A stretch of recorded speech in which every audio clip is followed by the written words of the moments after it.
Hi, good afternoon. Today I'd like to talk to you about Iterum Pharmaceutical Company. It's a stock that most of you don't know about, and I own quite a bit of it. I own about 500,000 shares. I bought into the stock when it was about 33 cents because actually someone I was speaking to that also owned BNGO stock uh, recommended the stock to me. So I kind of jumped in and the stock price dropped, and they were waiting for a report on whether or not the earnings would be good, as well as uh, they're curious about the phase three movement of the stock. So what could happen on Monday when they do a 8:30 conference call? They're doing a conference call and they're going to report on an update. The way the stock is moving right now, with slightly upwards but very little volume, I think a lot of people that held the stock for a long time and were expecting more activity just got a little tired of it, and they don't know whether to buy or sell. But uh, some really good things could happen. I talked to the legal person at the company in Ireland, and quite frankly, she sounded so positive, just a tone of her voice. And I reported that in my last video. So I think that, and again, I don't give financial advice. I just tell you what I'm doing.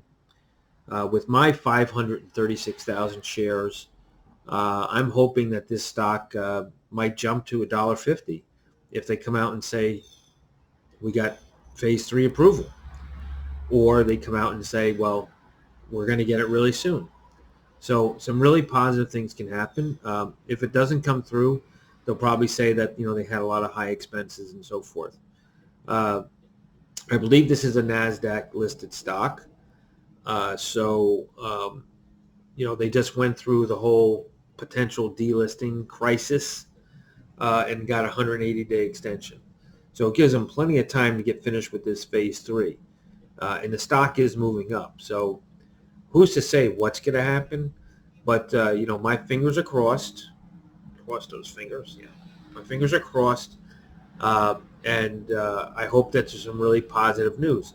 The fact that they're having a meeting at 8:30 before the market opens kind of tells me that it's a stronger possibility that it's positive news, since most people that have negative news try to do it on a Thursday or a Friday so that people could kind of like calm down over the weekend.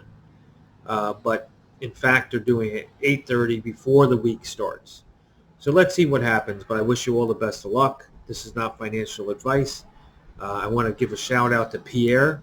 He's the person who uh, claims to have 2 million shares, and he's the one who is also a BNGO holder, and he believes in the stock. I'm sure he's a nervous wreck over what's going to happen, but that's what the stock market is. It's all about risk and potential reward, and let's hope we can get a potential reward on Monday. Thanks so much. Mark Netchman, newsweed.com.